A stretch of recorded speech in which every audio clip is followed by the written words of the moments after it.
Welcome to Nerdy and Flirty, a podcast designed to help you create a life that you love. It's nerdy with science-backed information, and it's flirty. It's fun, it's quick, it's straight to the point. My name is Cass, and welcome to the podcast. I hope you're having a great day. I know that I am because I just had the most amazing Sunday reset weekend.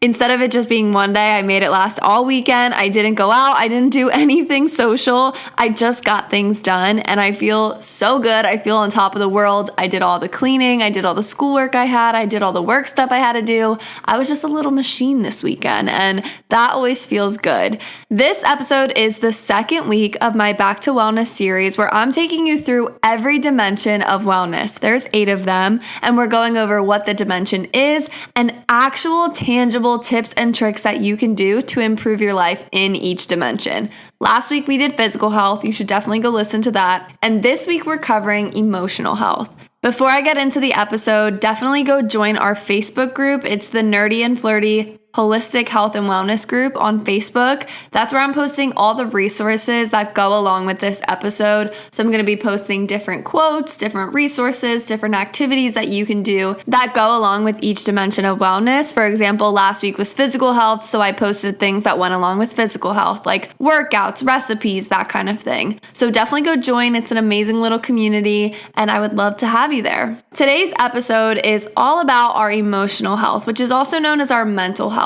And this dimension is so important because it's one of the dimensions that really drives all the other ones. So we know that the dimensions of wellness are all interconnected. They all impact each other. When one is suffering, others might be affected. Some might improve, some might decline. They're all interconnected. It's like a wheel where they all impact each other. But I would argue that mental health has a stronger pull on the other dimensions of wellness because when our mental health is suffering, everything else is a little bit harder. It's a lot harder to go to that workout class when your mental health is suffering. It's a lot harder to clean your room or clean your space if your mental health is suffering. So we need to make sure that we're prioritizing our mental health, not just this week, but every week, because it really does have such an impact on the rest of our life.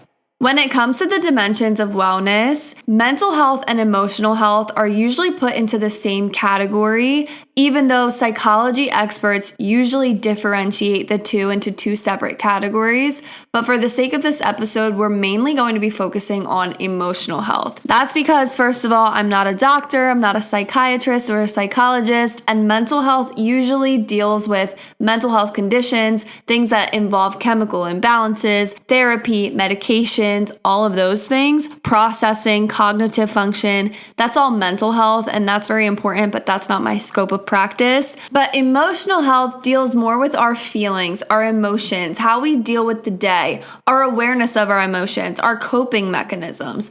Those things are all emotional health, and that's more in my realm, and those are things that you can control, and that's what we're going to be focusing on today. Of course, if you suspect or think that you need to see a mental health professional, go see that. This podcast is not that. This is not medical advice, anything like that. Go seek out a psychiatrist, psychologist, someone that is certified in what you need, because I am not that. I am just relaying information. So emotional health. Emotional health is so important because it involves our emotions. It involves how we process the day, our awareness of our feelings, and how we actually deal with them. Being emotionally healthy is not just being happy all the time. And I think that's something that gets lost in this conversation because so many of us expect ourselves to just be happy all the time. I know I'm guilty of this because I'll almost get mad at myself when I'm like, why am I not happy? Why am I not just smiling and butterflies and rainbows? My life is good. Why am I not happy? Why am I not happy? Oh, and now I'm like more mad at myself that I'm not happy. And it's this weird cycle.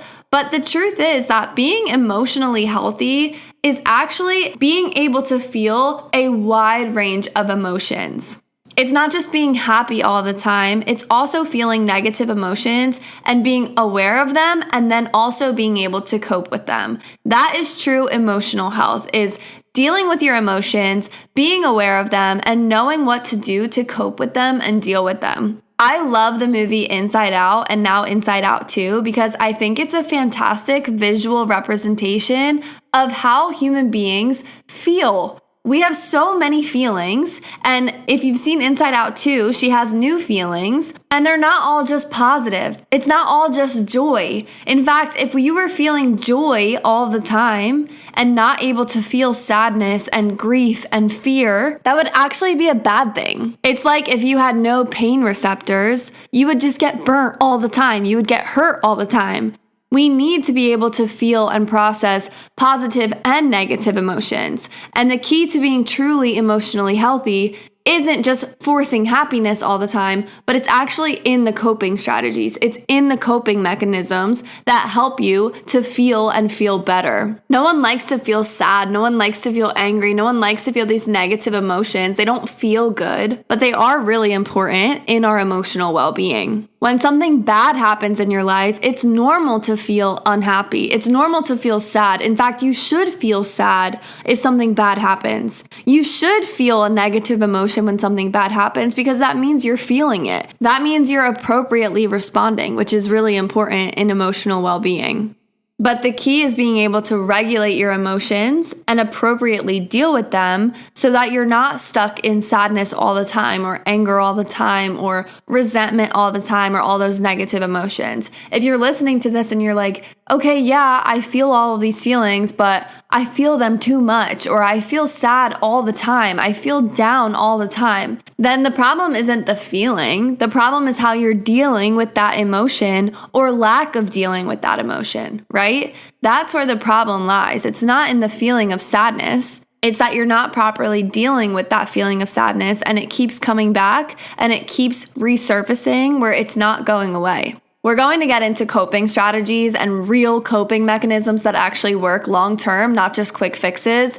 But first, I want to stay on the topic of our emotions. So like I've been saying, the coping strategies and the coping mechanisms really matter when it comes to dealing with your emotions. But before we can even cope, we first have to be aware. And some people struggle with the awareness of the emotions more than the actual coping strategies. I think one of the problems that we have when it comes to emotional health isn't just the emotions coming up, like something bad happens, I feel sad, I get over it, but more that we don't know necessarily how we feel and we feel false emotions regardless of the situation that we're in. So even though we're in a positive situation and we're good, we have a roof over our head, we have people around us, nothing bad is happening, for some reason we can't shake these negative emotions. That's what I'm calling in this episode false emotions. My idea of false emotions is where our situation doesn't necessarily match how we feel. And that's also problematic when it comes to emotional health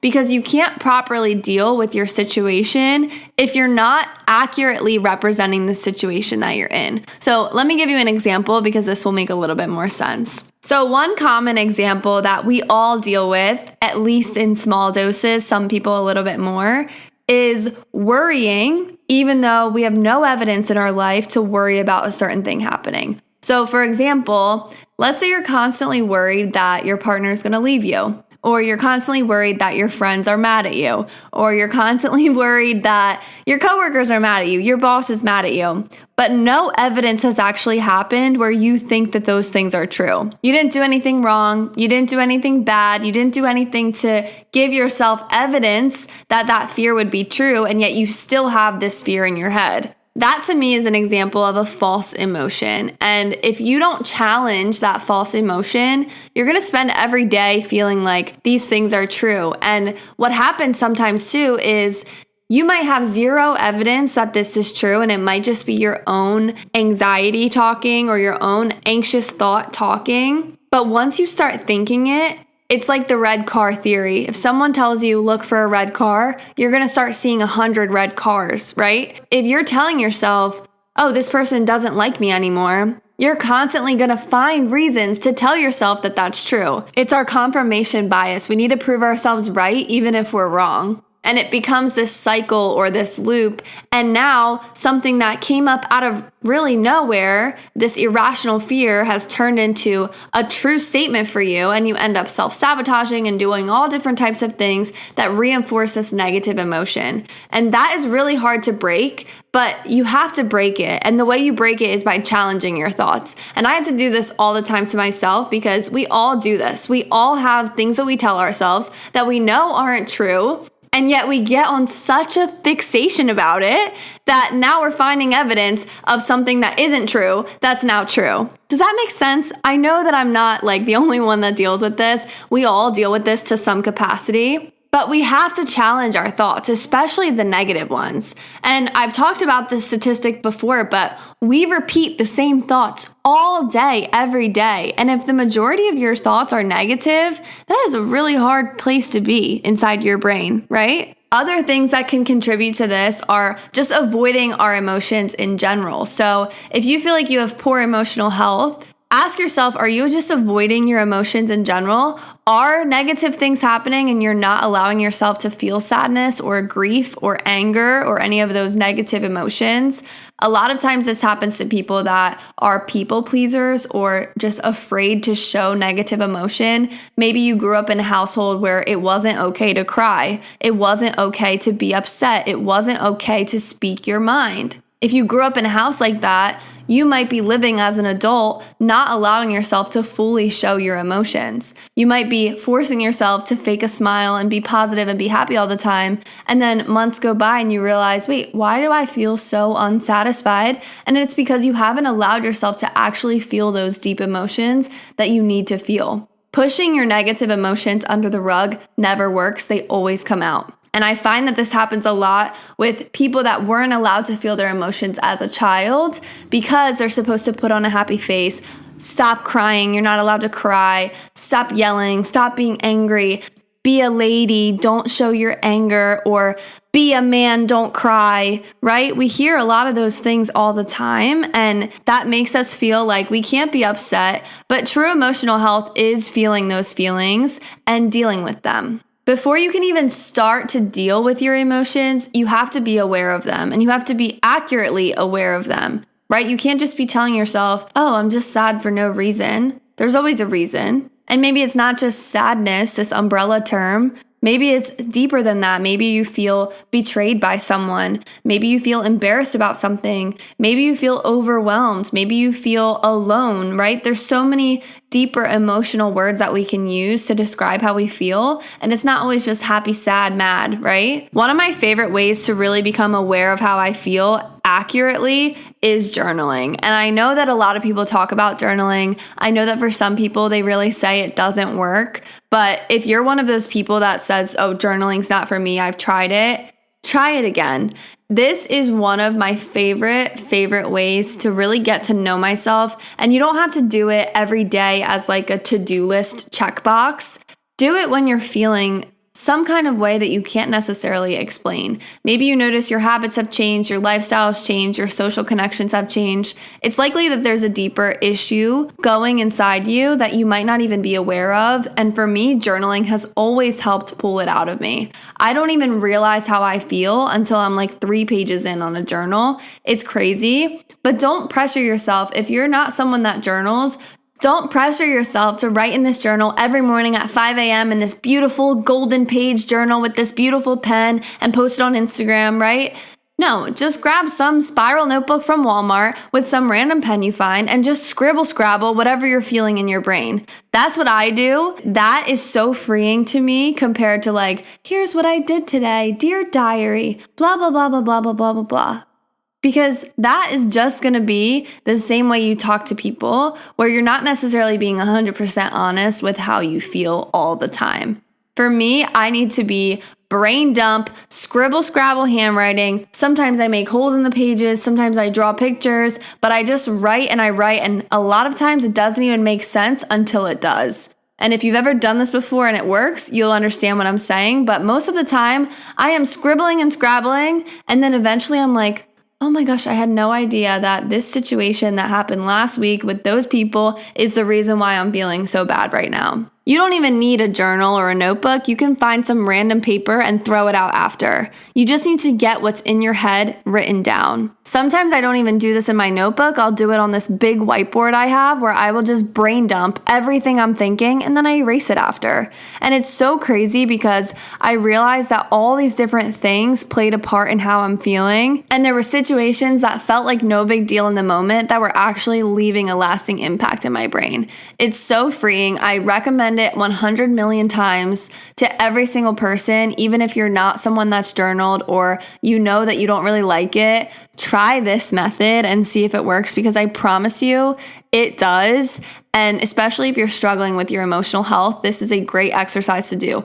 Grab some random paper, just brain dump, set a timer for 5-10 minutes, and just write everything down. And I promise by the end, you'll feel a little bit lighter. Another way to become aware of your emotions, if this is somewhere that you're really struggling, is talking to someone. If you want to talk to a therapist, they're a great tool to help you figure out how you're actually feeling. And then they also do give you coping mechanisms and strategies to overcome however you're feeling. But sometimes you just need to talk it out. I even do this to my mirror sometimes if I don't feel like writing. So if you're not a person that likes to journal, just talk to yourself. Go in your car and talk to yourself. Talk to yourself in the mirror. Talk to yourself on a podcast. Talk to yourself somewhere privately and really figure out how you're feeling. It's so important to figure out how you're feeling accurately, because that's how you can actually help yourself, because every coping strategy is dependent on the emotion you're feeling. Because if I'm feeling overwhelmed, I'm going to do something different than when I'm feeling sad. Or if I'm feeling mad about something, I'm going to do something different than when I'm feeling just down in the dumps or insecure or something like that. Your coping strategies change depending on the emotion. So it's really important to be accurately understanding what emotions you're feeling. Another thing that goes along with this is be aware of what you're consuming in every single area of your life. This includes digitally and in real life. Something that I know affects my mood so intensely is the people that I'm around. A lot of us think about our friends, our family, the people that we choose to hang out with, but we also need to think about our coworkers, because honestly, we spend so much time at work that the people that we work with really do have a big part of our lives in their hands, right? The people you work with can really drastically change your mood. And if you've ever worked in a job where the culture is just bad, you can attest to this, because you know, like, that work environment probably changed your mental health so hard versus working at a different job. Be so mindful of who you are talking to and hanging out with at work. I know you probably have your work bestie. What are the conversations typically like with your work bestie? Are you talking about ideas and what you're doing for the weekend, or are you bitching and complaining every single day and calling it venting? It's important to let your emotions out, but if you're constantly having these negative conversations with your coworkers, that's going to impact your mood. I hate to break it to you. I love a venting session just as much as anyone else, but when you get into a routine every day of coming in, saying good morning, oh, another day in the office, oh, another day of this, oh, you know this, that is so draining. And just like the red car theory, if you're constantly saying, oh, this place sucks, guess what? You're constantly going to see all the things that suck and you're never going to see the positivity. And that is just real, straight up facts for you. Okay? And I'm saying this because I 100% get this. I work in education. I'm a teacher. And I think teachers complain the most out of any profession, honestly. The things that I hear in the hallway of teachers complaining about, it makes me want to just like shake something, because teachers complain so much about the littlest things. And if you went to another job, you wouldn't have half the perks that we have as teachers. It just baffles me. Something that I do at work is I make sure that I'm not involved in those conversations. I will either leave the conversation politely, or I just spread so much positivity that people know better than to start complaining to me, because I truly hate it. Every day I come in, I say, good morning, happy to be here. People will be like, how are you? And I say, living the dream, even if it's not always true, right? I deal with a lot of bullshit. I deal with a lot of stuff, just like anyone else does. But if I'm constantly saying, oh, another day, oh, how many days till summer, then I'm always going to feel bad when I come into work. And we spend a lot of time at work. So if you're coming in and you're talking to your work bestie about how bad it is, you're always going to feel bad when you're at work. And I say this as a teacher where people complain all the time. So my strategy for that is remove yourself from those conversations and change the conversation. Be a leader in the conversations you're having. Be positive. Find the positivity in your conversations, even if no one else is. It's really easy to just fall into the conversations that are already happening and feel like you need to feel that way because everyone else does. But if that's not your reality, you don't need to feel bad just because everyone else does. You don't need to feel stressed out just because everyone else is. And there's such a ripple effect. Once you start changing the conversation around, people follow along. For example, when I'm with the teachers, right? They'll be complaining, they'll be saying all kinds of stuff. And I always just add in like, oh, but we have the best job in the world. We get weekends off, we get summers off, we get every holiday off, we get a lunch break. Like we really do. We can't beat it, right? And eventually, like a little ripple, people are like, yeah, you're right. Yeah, we do. Yeah, we do. And now when I see those people, most of the time they just say, good morning. They don't start complaining to me. I am the wrong person. And it's a ripple effect. And you can do that in your circle too, whether it's your job, whether it's your friend circle. You don't have to just cut everyone off. Be a leader in the conversation. Change the conversations that are happening around you. Another thing, and I've talked about this on the podcast before, is your digital circle. Who are you following? Who are you watching? What are you watching? I find that what I am consuming online truly impacts my mood, just like anybody else. And I have to be really real with myself and set strong boundaries with myself in order to keep my emotional health secure. Do I love watching a murder documentary? Absolutely. But does it always make my anxiety higher? Absolutely. I love Netflix documentary just as much as the next person, but it really does impact my mental health.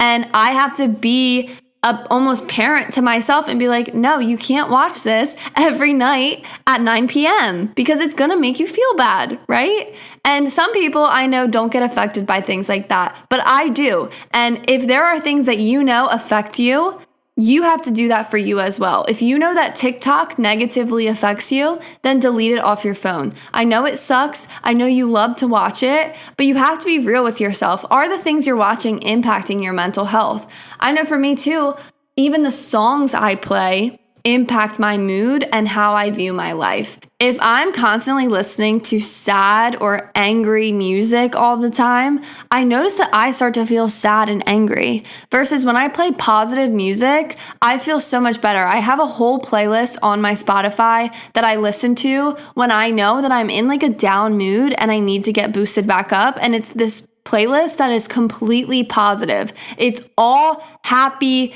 genuinely confident, happy music. And you'd be amazed at how much better you feel when you're listening to that versus when you're listening to like angry, heartbreak, super sexual, bad music. And trust me, I love all that music just as much as the next person as well, but there's a time and a place for it. And when it's every day, I'm starting my day off with some negative music, I'm going to feel negative, and sometimes you can't even pinpoint why, and it's because of the things you're watching and the things you're listening to. If you feel like your emotional health is really struggling, do an overhaul of what you're watching, what you're listening to, and who you're around, and you will see a dramatic difference in your lifestyle. I promise you, change these few little things and you will feel so much better every day, and you'll be like, wait, I didn't even realize how bad I felt until I changed these things around and I feel so much better. A lot of times when we feel negative, the default coping mechanism is the quick fixes or the quick hits of dopamine that make you feel better short term,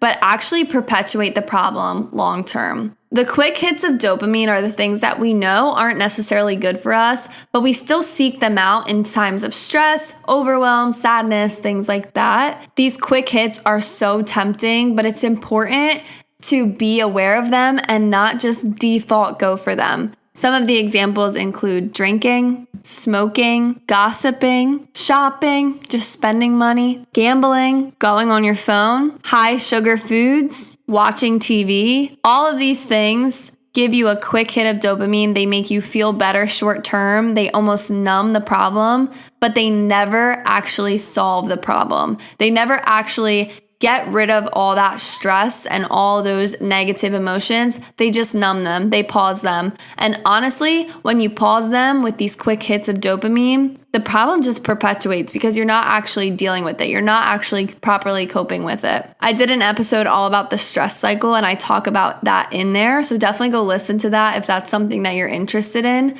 But it's important that we properly cope, properly close the loop on our stress cycle to feel better. Rather than going for these quick hits of dopamine, find things that give you true fulfillment and truly cope with the problem that you're having. Better choices would be things like seeing your friends, high quality social connections, exercising, meditating, working on a project, volunteering. One example that I love that is way easier said than done is actually moving energy out of you. And what I mean by this is if you find that you're overwhelmed, you're stressed out, you're anxious, a lot of those like high intensity emotions where you just feel like a lot is inside of you and you're going to rupture at any point, move that energy out of you.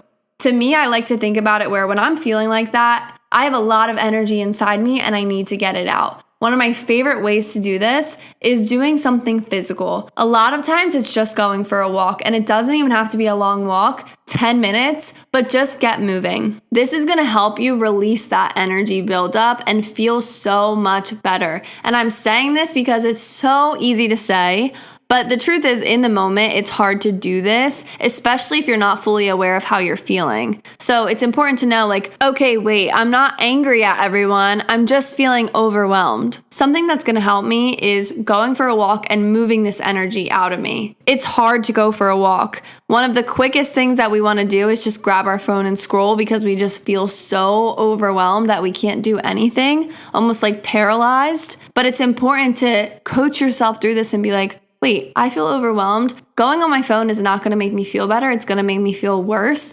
Let me go for a walk. Put your sneakers on, don't even think about it, and just go, and instantly you will feel better. Also, when I'm feeling overwhelmed, I love to do the brain dump like I mentioned before. Grab a piece of paper, grab a whiteboard, grab your phone, grab anything, and just dump it. Everything that's in your brain, draw circles, draw pictures, draw arrows, write randomly, write sideways, whatever you need to do, just dump it. Do not worry about how it looks after. Do not worry about the aesthetics of it. Just dump everything in your brain out. That's a productive way to push this energy out of you without just like crippling and feeling like, oh, okay, I'm going to go eat sugar and then I'm going to go to the bar and have a drink and gossip with my friends about it. And then I'm going to come home and then I'm going to watch TV. And then you never feel better about it. I think sometimes we tell ourselves like, oh, self-care is important.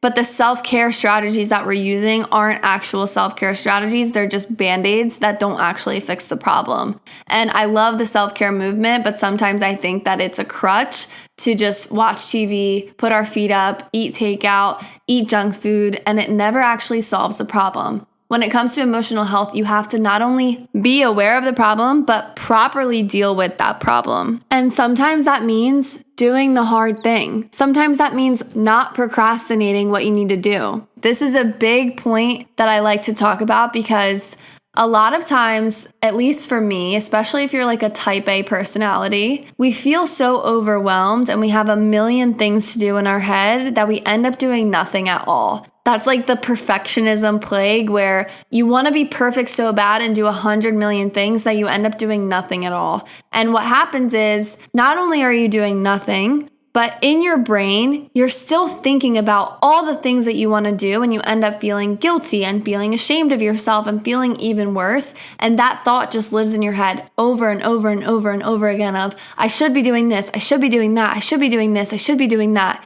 You're not actually resting, even though you're like, you know what, I'm just going to take a seat on the couch. You're not actually resting because you're thinking about all the things that you need to do. And sometimes one of the best things you can do for yourself isn't taking a bubble bath. It's actually getting that shit done that you had to get done. It's actually putting your shoes on and getting things done that you know you need to get done, and you will feel instantly better. Making that decision to actually get things done is not always the easy decision to make. It's actually usually the harder decision to make, but it usually makes you feel better when you're actually getting things done. It's easy to feel terrible about yourself when you're not actually living up to the promises that you made to yourself. That is a really hard feeling to deal with, and I know that because I've been there and I'm there a lot, where I want all these things for myself, but I want them so bad that I end up doing nothing. And that never works. That never helps. So take accountability for what you want and do it and work towards it little by little. And I can promise you, you'll start to feel a little bit better about your life and about your situation,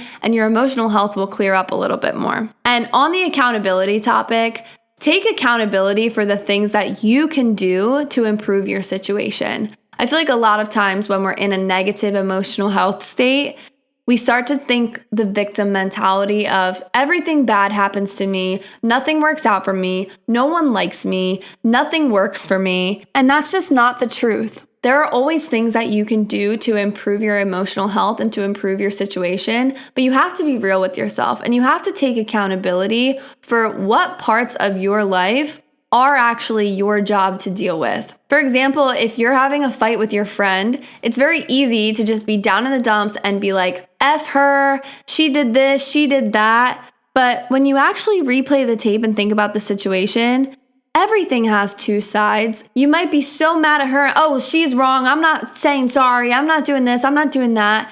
But when you really pull back a layer, there are things that you might have done that upset her as well. And it's important to think about it from a wider perspective and think, oh, wait, actually, I did this. And even though she did this and she said that, I also responded with negativity, or I also did this. And having that awareness and having that accountability makes every situation in your life a little bit easier.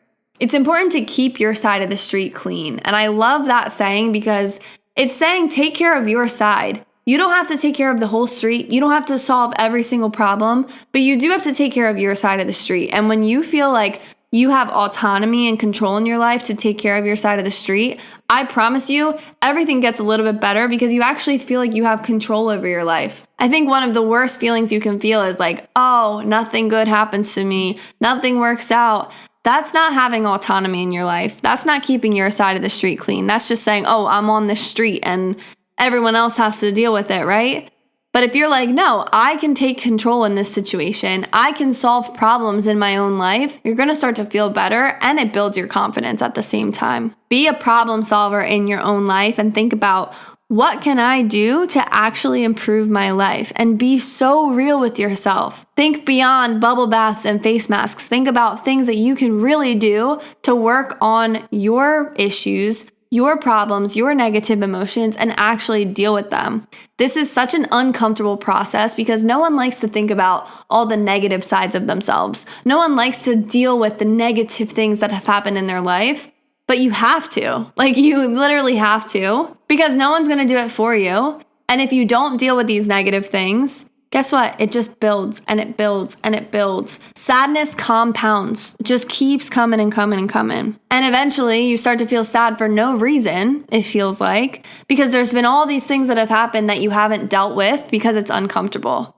So to avoid that, you got to be uncomfortable a little bit and deal with the things that you need to deal with. And create your own opportunities for enjoyment. Create your own opportunities for happiness in your life. No one is going to do that for you either. One of my temptations when I'm in a negative state of mind is to just push everyone away and be alone, right? That's what I like to do when I'm sad, when I'm down. I just want to push everyone away, not see anyone, not talk to anyone. That's not necessarily a good coping strategy because that's not introducing any happiness into my life. That's just keeping me in this negative state of mind. If I push everyone away and do the same thing every single day, I'm not going to feel better. I'm just going to feel the same, and it's going to build, and eventually I'm going to feel worse. You have to create your own opportunities to feel better. If you stay in the same situation every single day, it's never going to change. But if you create opportunities to feel better, you're going to feel better. And sometimes that means making a phone call to someone even though all you want to do is be alone. Right? Or reaching out to someone and telling them, hey, look, this is how I genuinely feel. And it's not always comfortable to do those things, but they do help. And one last thing that I want to say is be yourself. It is so exhausting trying to be someone that you're not, or trying to keep up with the people around you. And it also doesn't always make you feel so good.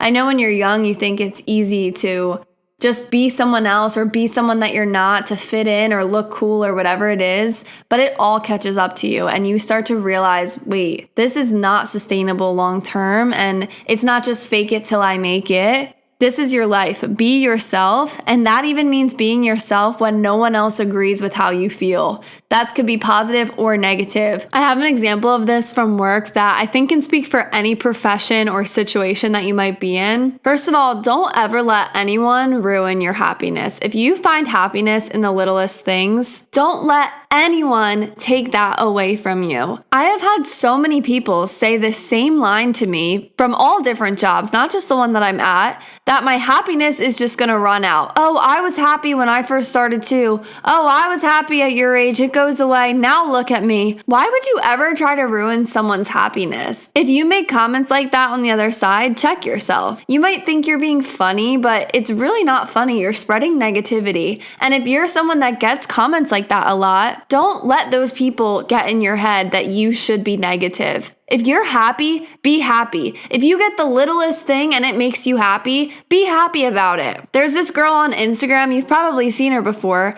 that she collects dandelion Crayola crayons. It's a discontinued color. She posts all these different arts and crafts she makes with it. It's quite literally the most random hobby ever, and I'm so obsessed with her because she's just happy about the most random things ever. And she doesn't let anyone take that away from her. She's just herself. She doesn't let anyone take that happiness away. She sees a dandelion crayon, she gets happy. We all need to be like that. It's so tempting to just fall into how everyone else is feeling to fit in or just to feel welcomed, but don't do it, especially when it comes to your happiness. Don't let how everyone else is feeling affect you. I work at a school that is known as being one of the quote unquote worst schools ever. And when I say where I work, people make the most shocked face ever and it has such a bad reputation. And I literally love it. I love it. And when I say that to people, it shuts them right up because they expect me to be like, oh yeah, it sucks, it's terrible, whatever. And I say the complete opposite and they're like, wait, really? And when I first started, I'm only a second year teacher, so I'm still in this new teacher phase. I like to do things that new teachers do. I get little Valentine's Day cards for my kids. Sue me. I spend a ton of money decorating my room. Sue me. I like doing these little things for them and the kids love it. But the older teachers will be like, oh yeah, I wouldn't even bother doing that, blah, blah, blah, blah, blah. And it's like, at first I was tempted to fit in and I felt like, wait, I'm doing something wrong. Like I shouldn't be doing these things. And then I was like, wait, no, screw it. I'm a new teacher. Like this is what new teachers do. I'm supposed to be excited. I'm supposed to have a lot of energy about my job. I'm supposed to care like this. And I'm not going to let anyone take that away from me. And you shouldn't either. But I feel like a lot of us do that in all different kinds of situations where a group around us feels a certain way. So we just automatically feel like we should feel that way. But that's not true. You should always be yourself and be your own feelings, even if it doesn't agree with the people around you. And that is one of the hardest things to actually do. But when you do it, you feel so aligned with yourself and you feel so connected with yourself that that feeling is so worth it. Trust me, it's not easy being strong in how you actually feel, especially when every other person around you disagrees with it. But when you're living authentically for yourself and you're being yourself, that goes such a long way. And that just builds on that confidence and builds on that emotional health. And it makes you feel so much better. So that is just one of my biggest advices, honestly, in this episode is just to be yourself and be how you feel and don't be ashamed about it. If you're working on yourself and you're doing what you can to be better, you should never feel ashamed about how you actually feel and what you want to do with your life. That pretty much wraps up this episode. I know that this was a lot, but I really hope that this resonated with you because this is a topic that I care a lot about and it's something that we all struggle with. No one is perfect. Not a single one of us. Not your favorite celebrity, your favorite influencer. No one in this world is perfect. We all have negative emotions we deal with. We all have positive emotions that we have. And it's important that we become aware of them and do proper things to deal with them. That is what emotional health is. It's not being happy all the time. It's not being positive all the time. It's not just being, yeah, life is awesome. Because the truth is, it's not always awesome. And it would be weird if we were all just, yeah, all the time, right? It's important to be able to feel every emotion and deal with it appropriately. And that's what this episode is about. And be compassionate with yourself. Be gentle with yourself. Like I said, no one is perfect. So don't expect yourself to be perfect. Don't expect yourself to just be, yeah, everything's awesome, because that's not the reality. And that shouldn't be the reality. So do what you can, keep your side of the street clean, and you're gonna be just fine. Throughout this week, I want you to prioritize your emotional health in any way that you feel fits for you. We all feel such a wide variety of emotions throughout the week, so I can't give you exact strategies on do this, then this, then this, then this, because that doesn't work for everyone, and we're all so different and unique, and that's awesome. So throughout this week, I just want you to really listen to yourself. Listen to your emotions. Listen to where those emotions come from. Is it your work circle? Is it your scrolling on Instagram? Take note of how you feel and when, and then explore different coping strategies that work for you. Not every coping strategy is going to work for everyone, and we're all so different.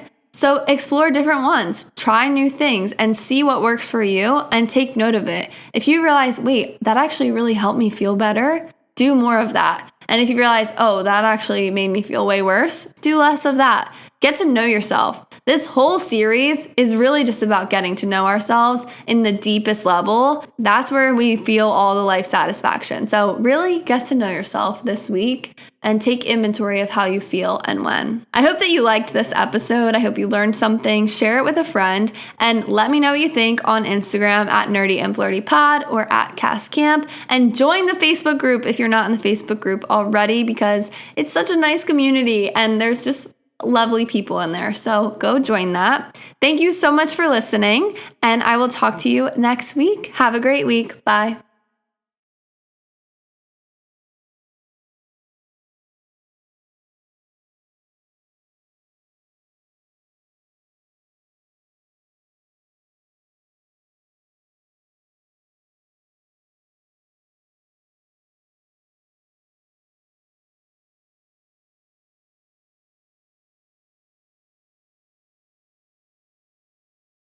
And we feel false emotions regardless of the situation that we're in. So even though we're in a positive situation and we're good, we have a roof over our head, we have people around us, nothing bad is happening, for some reason we can't shake these negative emotions. That's what I'm calling in this episode false emotions. My idea of false emotions is where our situation doesn't necessarily match how we feel. And that's also problematic when it comes to emotional health, because you can't properly deal with your situation if you're not